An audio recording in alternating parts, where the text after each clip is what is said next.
to the Bayview Podcast with hosts Andrew Clark and Chris Emery. This is designed to be a discussion on all things life and faith. We hope this serves as a weekly resource and encouragement to you.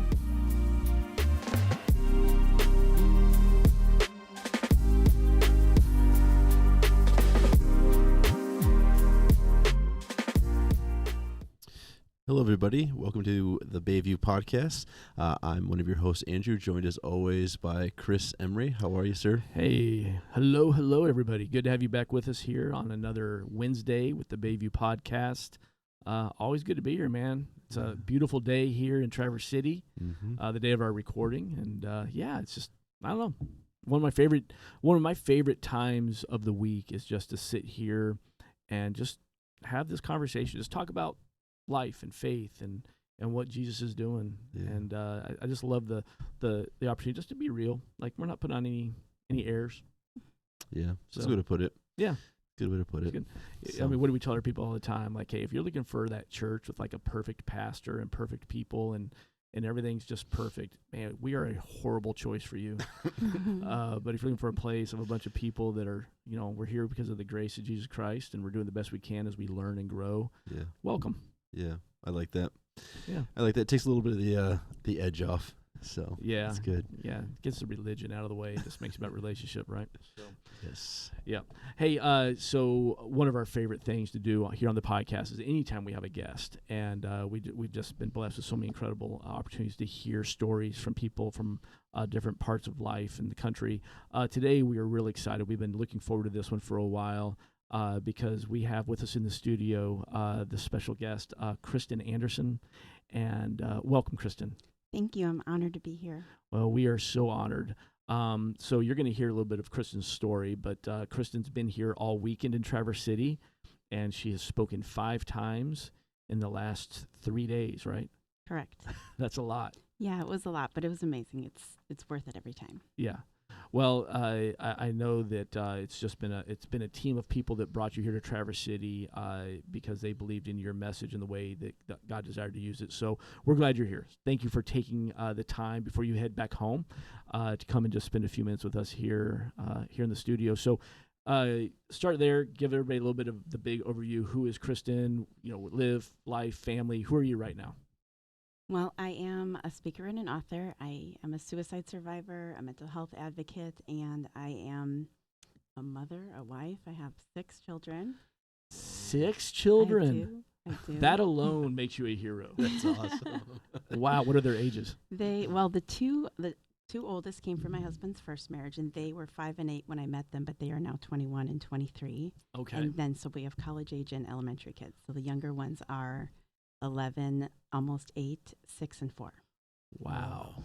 So it's very possible that in the coming years, you could have an elementary school kid and you could be a grandma. It is very possible. I don't like to think about it. Well, my mom raised me right. I know better than to ask how old you are, so I'm not going to do that. I'm a grandpa of 2, so I got 2 grandkids. So I'll tell you what, I was a grandpa before I was 50, and it was the coolest thing in the world. So I love that aspect of it. But so you have a very busy life just at home. Yes. And where is home?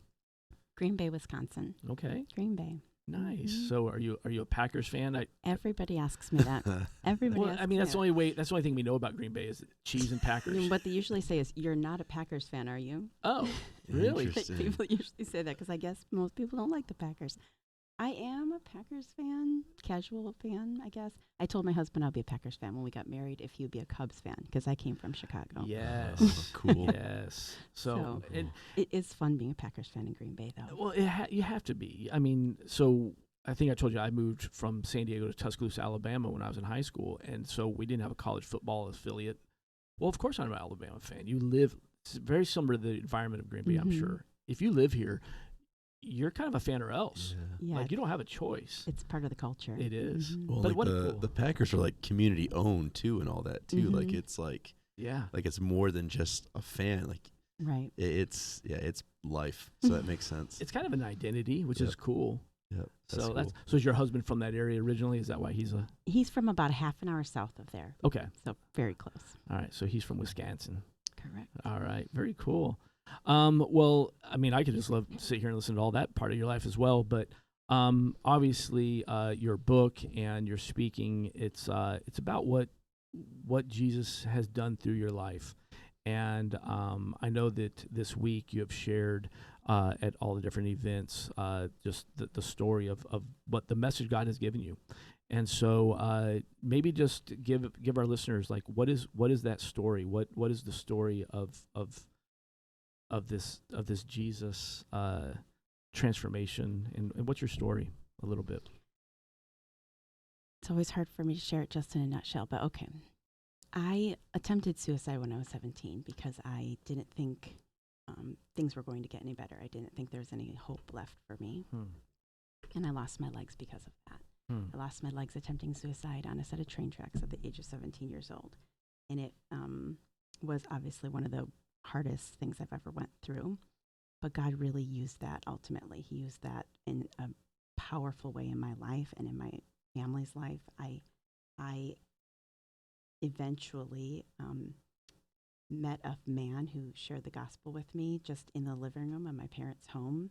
And it was the first time I ever heard the gospel. I grew up going to church, but I never knew that there was like a choice I needed to make. I knew that Jesus was the Son of God, but I never knew that there was like a choice I needed to make to accept Jesus personally as my Savior, as the forgiver of my sins or the leader of my life. I never heard that.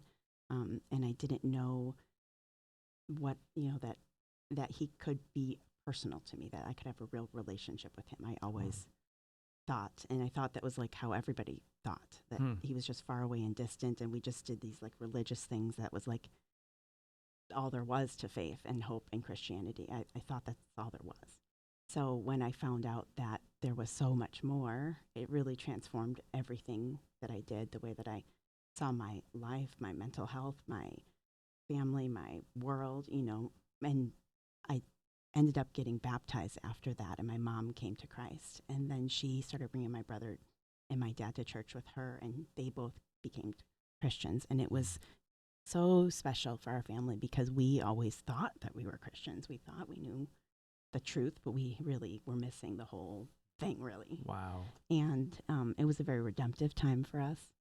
And I'm just so incredibly grateful. And since then, I started getting asked to share my story, just really little by little, thinking it would only be one time. And God just kept opening more and more doors. Wow. I mean, I have tons of questions. I'm sure you do. So jump in. Don't let me dominate it. You go for it. I'm a question guy. I want to. So you mentioned that you reached this point when you were 17 that you just did not. This is as good as it's going to get. So you resigned yourself to this is life, and so you lost all hope. Right. I had been going through. It wasn't like it came out of nowhere. I had been going through some really terrible things. I had lost 4 friends. I had lost my grandmother. I was being stalked by 2 young men, and I was raped by another. So all of that happened within about a year and a half's time when I was like 16, 17 years old, and I had no idea how to handle it. I was sort of the friend that everybody went to for help with their problems.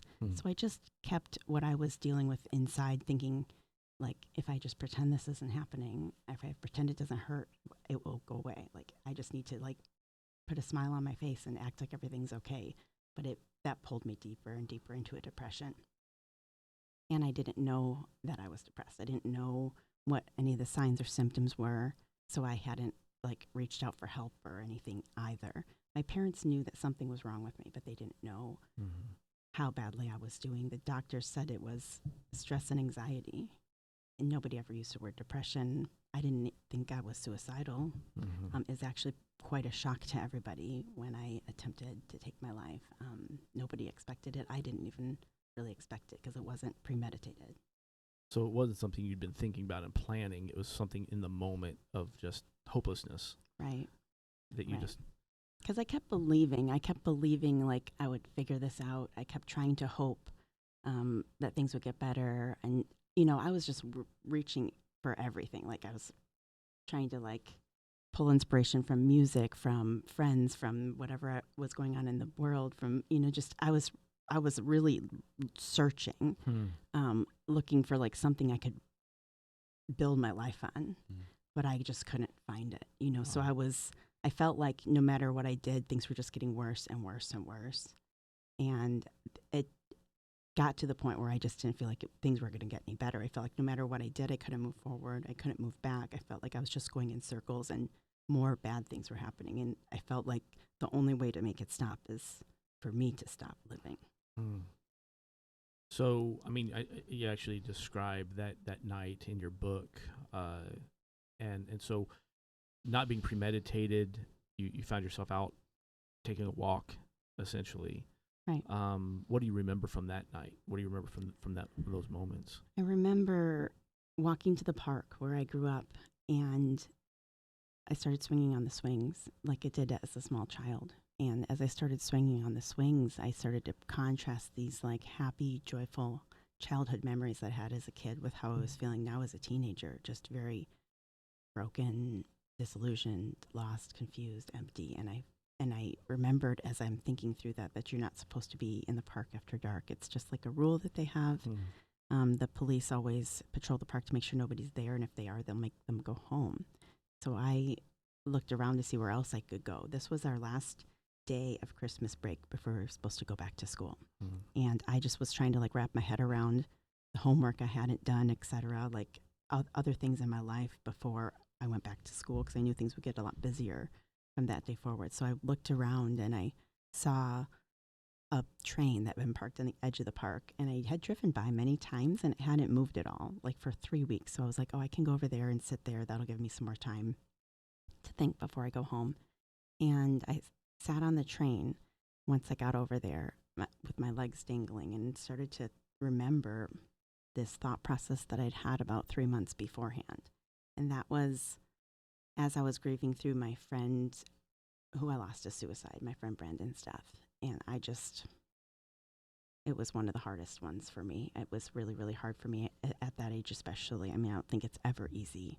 But I remember thinking, like, I could never do that. I could never do that. Why would he do that? Why would he ever think that was the answer? Why would he ever think he should do that? And then I started to think, you know, I could never do that, especially the way that he did it. And my thoughts kind of changed. And I was like, well, even though I would never do it, how would I do it if I would never do it the way that he did it? And I went through, like, really quickly, just all these things flashed through my mind. And I was like, no, none of that would be right. And then all of a sudden a train went by my parents' house. And I could feel the power of the train, like, shake our home. I could hear the whistle blare through the windows, and it just sort of snapped in my mind. That's one way I could never live through it. And it was a completely hypothetical thought process. Like, I was just like, I would never do that, especially the way he did it. But if I wouldn't do it that way, how would I do it? It was just like that type of a thought process, very hypothetical. I really didn't ever think I would do anything like that until I remembered that thought process 3 months later when I was doing so much worse. And that is when I started to, I guess, flirt with the idea of suicide as an option or as an answer, sitting on the train that day, feeling like my life wasn't going to get any better, like the pain was never gonna, you know, what I really wanted is for my life to get a little bit better, a little bit easier, and to hurt a little bit less. And I just didn't know how to find how to make that happen. So you're sitting on the train, kind of have all these thoughts from 3 months ago come in, and was it just a quick decision? No, yes, I'm going to do this, or I was very undecided, you know, because I really didn't want to die, but I went back and forth quite a bit. I would think things like, there's a reason I'm here, and then I would think there's no reason I'm here. I would think there's something I'm supposed to do here, and then I would think there's nothing I'm supposed to do here. I would think it's going to get better, and then I would think it's not going to get any better. And I was back and forth quite a bit like that, and I really think it was a spiritual battle, even though I didn't know that at the time. It was so black and white, back and forth for about, I think, like an hour and a half until a train started to come. And I hadn't made a decision. I didn't know what I was going to do. I didn't know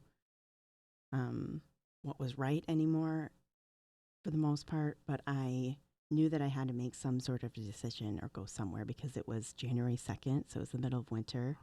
It was 8:30 at night, and I had been outside for hours already at this point. I had a down coat on and gloves, but I knew I couldn't stay outside much longer.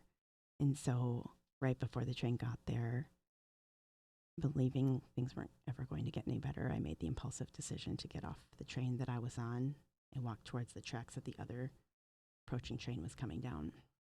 And as I stood between the tracks of each of the trains, I remember just trying to push down the fear and the shame that I felt because I knew this wasn't the answer. Like I knew deep, deep inside this wasn't the answer. This wasn't what I was supposed to do.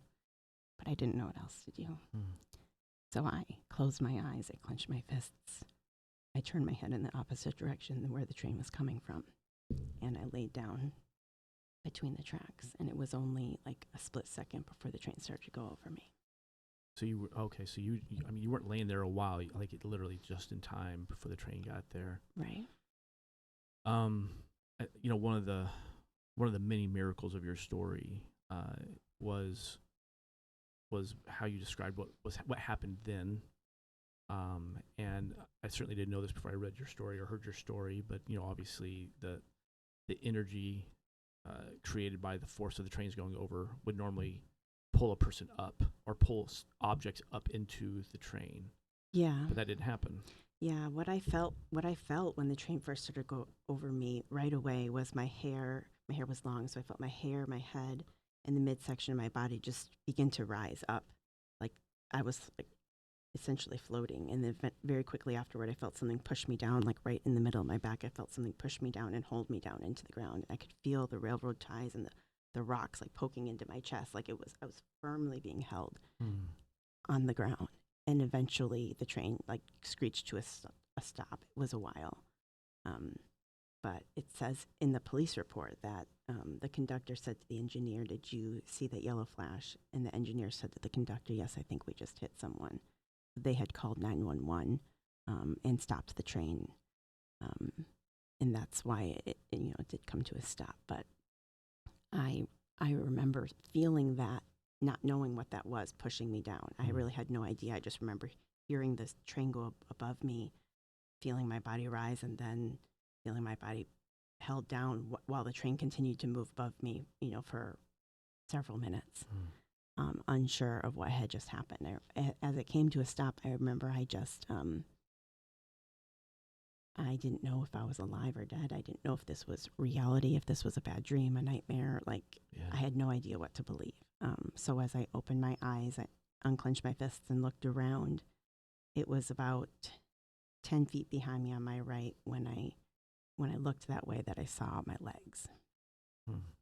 And I knew that they were my legs because they had these bright white tennis shoes on them that I'd just gotten for Christmas. And it felt like this could, even more so, this couldn't be happening. This can't be my real life. This has to be a bad dream. This has to be a nightmare. This isn't happening. So I just trying to almost run from reality, used my arms to crawl out from underneath the train, just figure out if this was real or not, or what had just happened. And as I got to the side of the tracks, I looked down at my left leg to see if it was still there. And it had been severed so high above my knee, and it was so dark out, I couldn't even see anything there.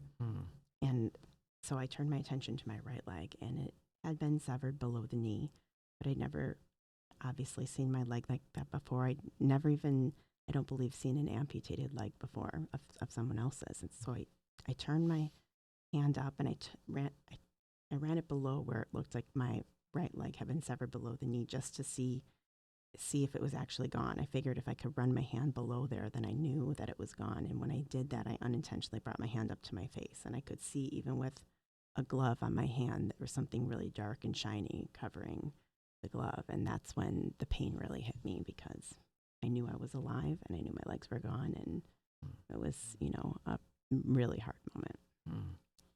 So now I'm sure events start happening quicker and quicker. And I don't know, in those moments, I'm sure shock is setting in. What give us, what are the things, like, what are the major steps beyond that, where you're beginning to realize what's happening and the realization setting in? How did that how did that part of your story go?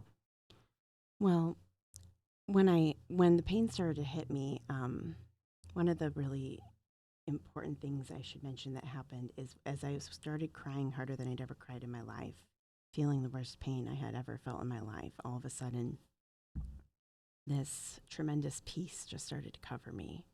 And I started to hear the song Amazing Grace play over and over and over in my mind. The music was actually quiet, but the words were like 10 times louder. And I thought, like, in my understanding at that time, that like this could only be music from heaven. I thought I just needed to like lay there resting in that peace and wait to die.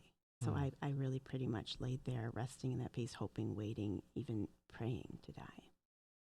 And it was only a matter of minutes before I felt somebody pull my hair off my face and behind my ear. And I wasn't expecting anybody to find me. I really didn't want anybody to find me, but there was a man who was walking the tracks to find me. All the firefighters and paramedics from our local town and the town next to us were walking the tracks trying to find me. So they found me and took me to a hospital in the area really, really quickly, actually. They blocked all the roads and intersections.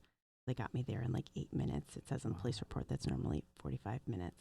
Wow. And it was around that time when I started to realize what had, that this was kind of really happening, but not fully. I remember when I got to the hospital the first time, they were asking me what my name was, my parents' name, their phone number, my sister's name, her phone number. And I was able to answer all of their questions, and they were getting me ready for something. I didn't even know that I was going into surgery. I had no idea really what they were doing, but I felt really confused by everything that was happening, because in the corner at the same time as this, some of the doctors and nurses felt like they were witnessing some sort of a miracle. I heard them talking about that. And I was like so conflicted because I was in such a dark place. I remember thinking, like, I'm not a miracle. I don't even want to be a miracle. Like, why are they saying that? Like, I was almost like offended. Yeah. Like, why would they say that about me? And I found out later the reason that they said that is because I had been run over by 33 freight train cars at 55 miles per hour. And I've had so many people tell me, even this weekend, engineers have come up to me and told me, like, you shouldn't be here. Yeah. I should have been torn to pieces, but I only lost my legs. And the other reason is because I lost 8 pints of blood. And I guess scientifically you're supposed to die after you lose 5. So even though they felt like they were witnessing some sort of a miracle for those reasons, I didn't feel like a miracle. I didn't really want to be a miracle. And I felt very, very confused even as they wheeled me down to the operating room. The doctor, I remember looking up to him and asking him if he thought I was going to live or die. And I was hoping he'd give me some type of assurance, because I just felt like really out of control at this point. Like, they're just moving my body wherever they want it to go. I had no control. And I asked him, like, what was going to happen. And he told me he didn't know, because he wanted me to go into surgery that night, fighting to die, fighting to live. He just felt like I would have the best chance going to surgery if I had some fight in me. And I was in surgery the whole night. They tried to reattach my legs, which they weren't successful at doing. And they did all the blood transfusions for all the blood that I had lost. And it wasn't until the next day when I woke up in intensive care. And I wasn't remembering the events from the night before immediately. I remember when my eyes first opened, I saw my whole family, like my mom, my dad, my sister, my brother, and my brother-in-law, with their arms crossed and their heads looking down at the floor. And my first thought was, wow, something really bad must have just happened, because I didn't remember the events from the night before right away.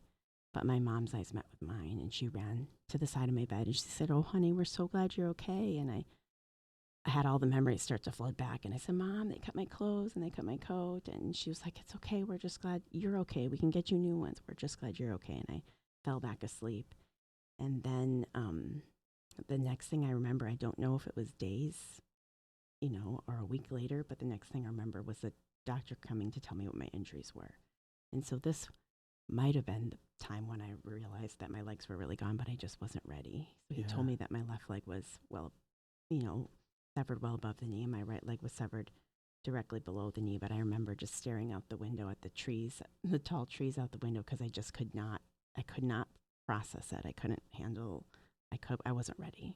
And so he left eventually, even though I never really responded. And the next time I woke up was the time that I realized that this might, very likely be my reality. And that was when I woke up just feeling sort of gross and icky. I'm sure I had like blood, sweat, and tears on me after everything I had been through. And when I woke up that time, I felt so gross. And my mom was in the room just like straightening things like she always did. And I asked her if she could get my friend Kelly on the phone to help me, like if she could come to the hospital, clean me up a little bit. You're fine. Maybe do my makeup and my hair a little bit, just help me get cleaned up. And so she got Kelly on the phone. And when Kelly got on the phone, she told me she would come, but then she asked me how I was doing. And nobody at that point, it was still very early, had asked me like how I was doing.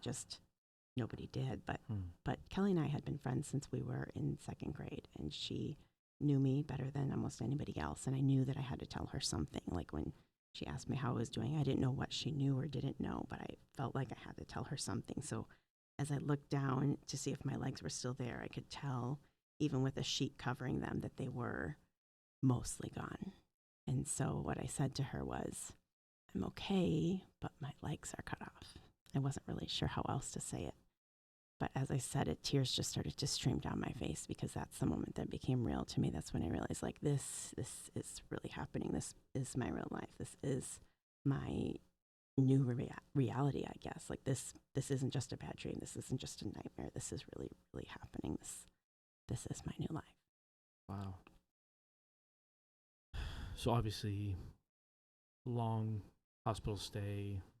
I'm sure more stories, and I don't want to take anything away from your book, because really, listeners, you want to read her book, and we're going to put a link in the comments on how you can get her book. Many events, I'm sure, in between all that. Through that process, I mean, you had already reached that point before you laid on those tracks. It just, life is not going to get any better, and now life has gotten in a lot of ways like worse.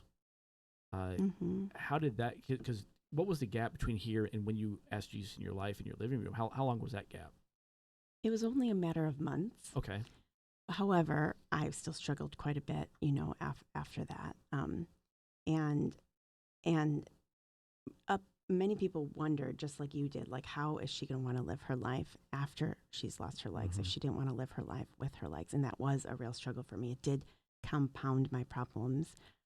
My depression, even my struggle with suicidal thoughts, even though I didn't recognize it as that when I was a teenager, my depression and my suicidal thoughts after my attempt it was a much bigger battle, much, much harder. And so, and part of that was the loss of my legs and me blaming myself, not wanting to forgive myself, not wanting to forgive myself, mostly because of the way that it affected the people around me, not only myself, but my family and the people around me. And I was stuck in that for a while, even after I accepted Christ. And part of the reason I think I struggled was because I didn't know how important it was to be a part of a church. I really had no idea how important that was, even though I grew up going to church.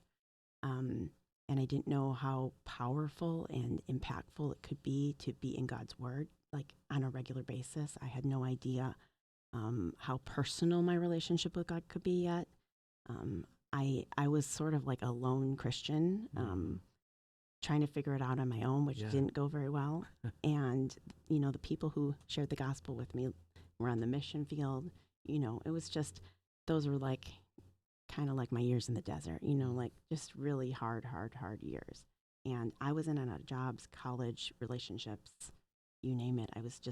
Those were hard years, but God was at work. He was really at work in the details in so many ways I had no idea. Like, even through my mom, like, she just loved me.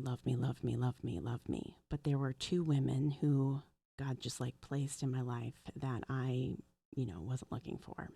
And those women, one of them was a counselor that I had. I saw her almost every week for like 3 years, and she just happened to be a Christian. And the interesting part about that is we were not looking for a Christian counselor. It was like a hospital in Chicago that just set my whole family up with it. They're like, okay, she needs to be in counseling. You need to be in family counseling. You guys all need to be in counseling. And this lady is the one that I ended up with. And she just happened to be a Christian. And she just poured into me over those years. And two of the most important things that she helped me realize was that with or without my legs, I was still a whole person. With or without my legs, I was still a whole person. And as long as I had Jesus, I had everything that I needed. Wow. And the other thing she helped me realize was, even though I had accepted God's forgiveness, I had in many ways not forgiven myself. I had adjusted to my life in a wheelchair, but I had not forgiven myself for what I had done to forever change my life or the lives of those around me. And so in many ways, I was punishing myself, thinking and believing that I didn't deserve anything good in this life. I didn't deserve blessings or peace or, just really thinking I didn't deserve it. And so she challenged me to memorize a verse from Romans, which was like the first verse I ever memorized. It was Romans 8:1. And that is where it says, therefore, there is now no condemnation for those who are in Christ Jesus. And so I wrote it on note cards, put it on my mirror, my nightstand, my car dash, and just really challenged myself to memorize this verse because I had no idea why she wanted me to do it, but I was just kind of like, why not? So I decided to try to memorize this. And the more that I read it to myself, the more I could feel it start to sink into my mind, into my heart, into my soul. And that is how I started to understand that I was no more important, no more greater, no more holy, no more righteous, no more powerful than God.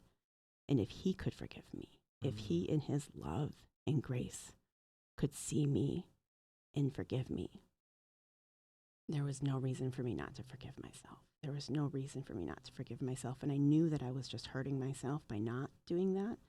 I was hurting my family.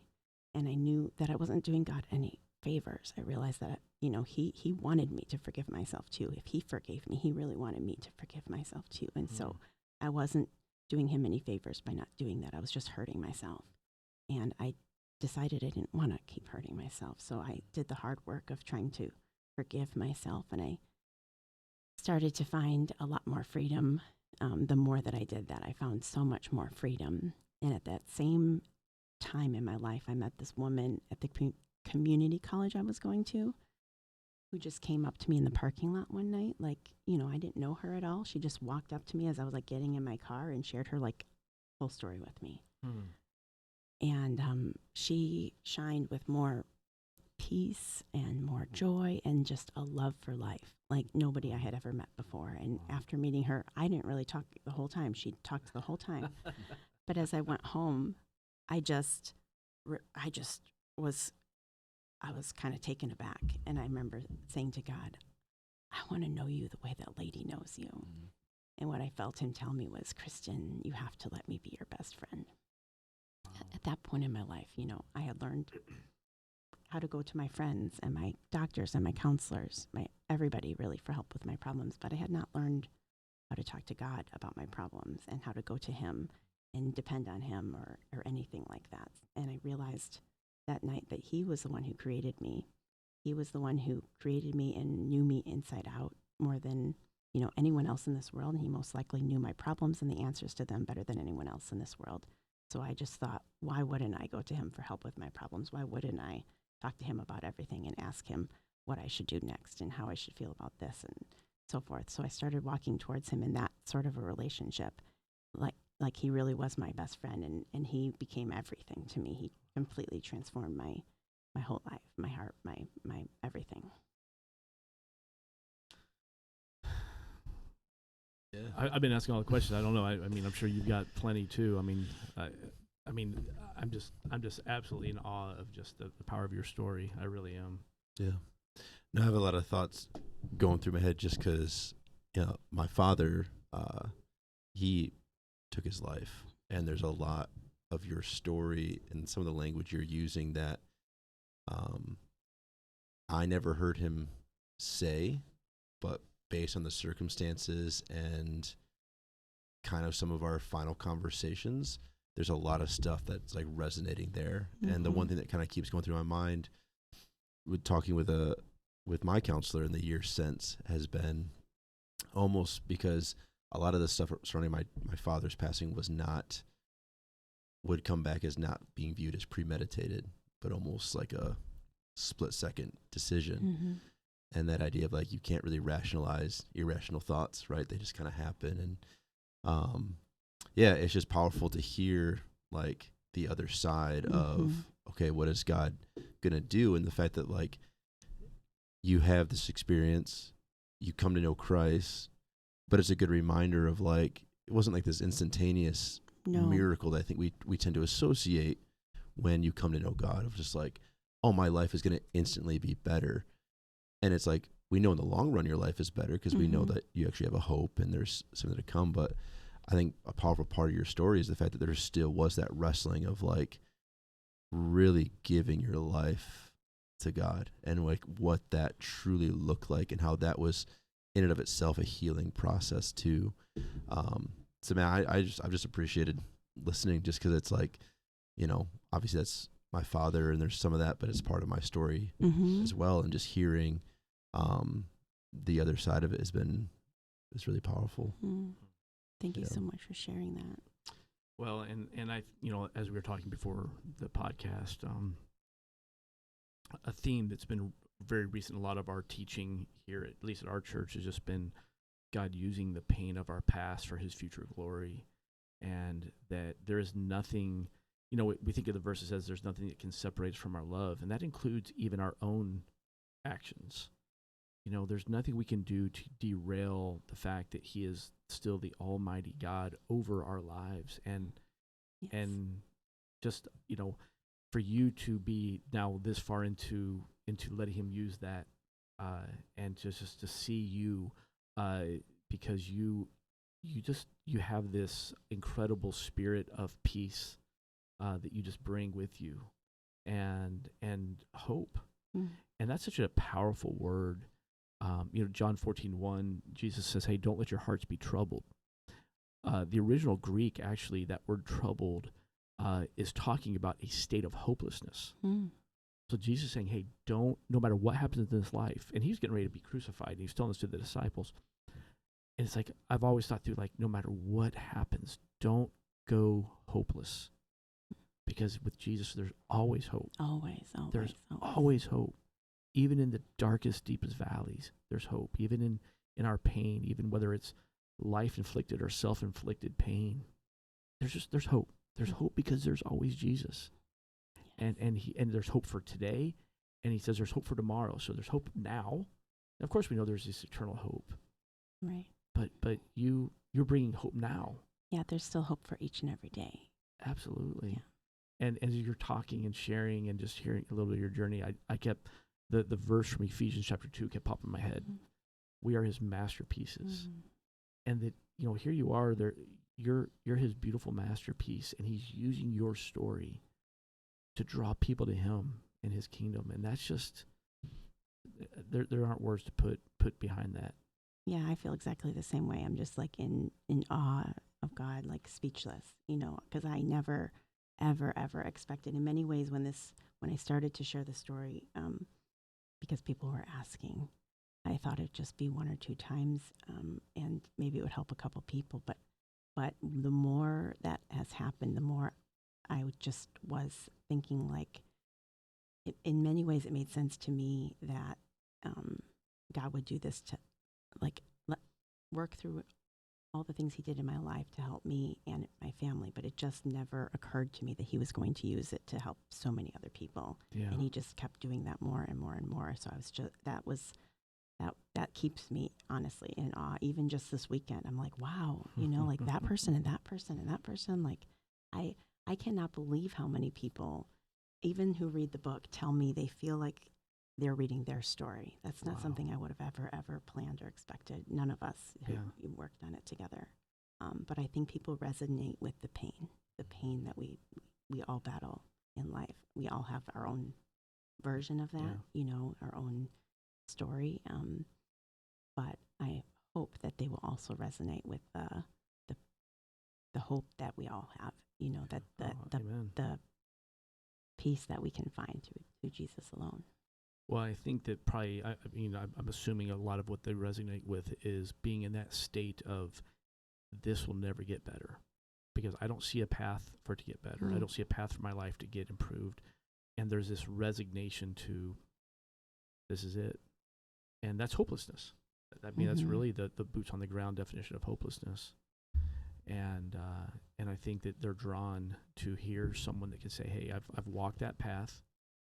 I know the depths of it.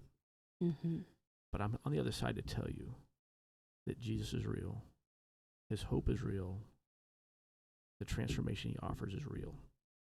And that's people, we so often want proof, right? Well, you're proof. You're proof of who Jesus is and the love that he has for each of us. And I think that is just, I don't know. Thank you. Yeah. Thank you for letting him use your story for his glory. I didn't mean for that to rhyme by any stretch.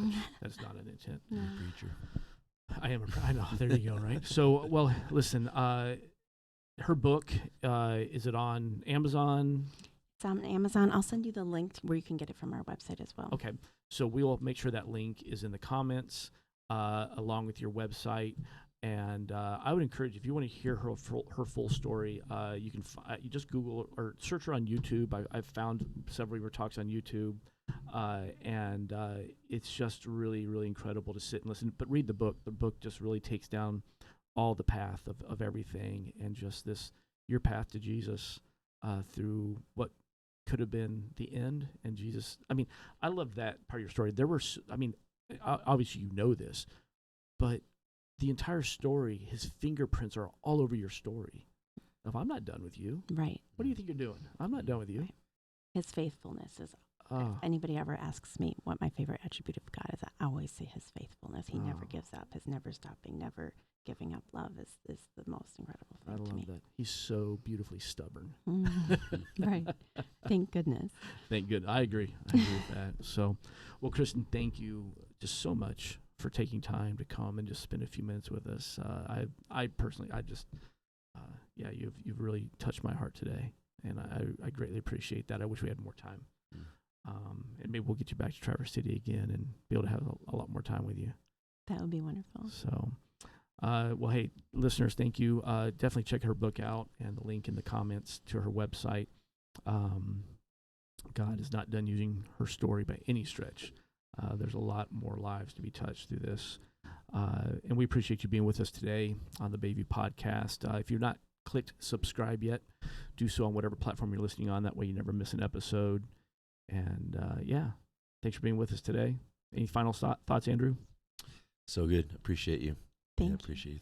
Thank you both. Yeah, it's a good story. It's a good message. And I think that idea of hope, and I hope the listeners I hope they can sense that hope is a thing that's real. And so, yeah, thank you. Awesome. Absolutely. Well, hey, this is Chris and Andrew and Kristin. Thank you for being with us, and we'll see you next time around.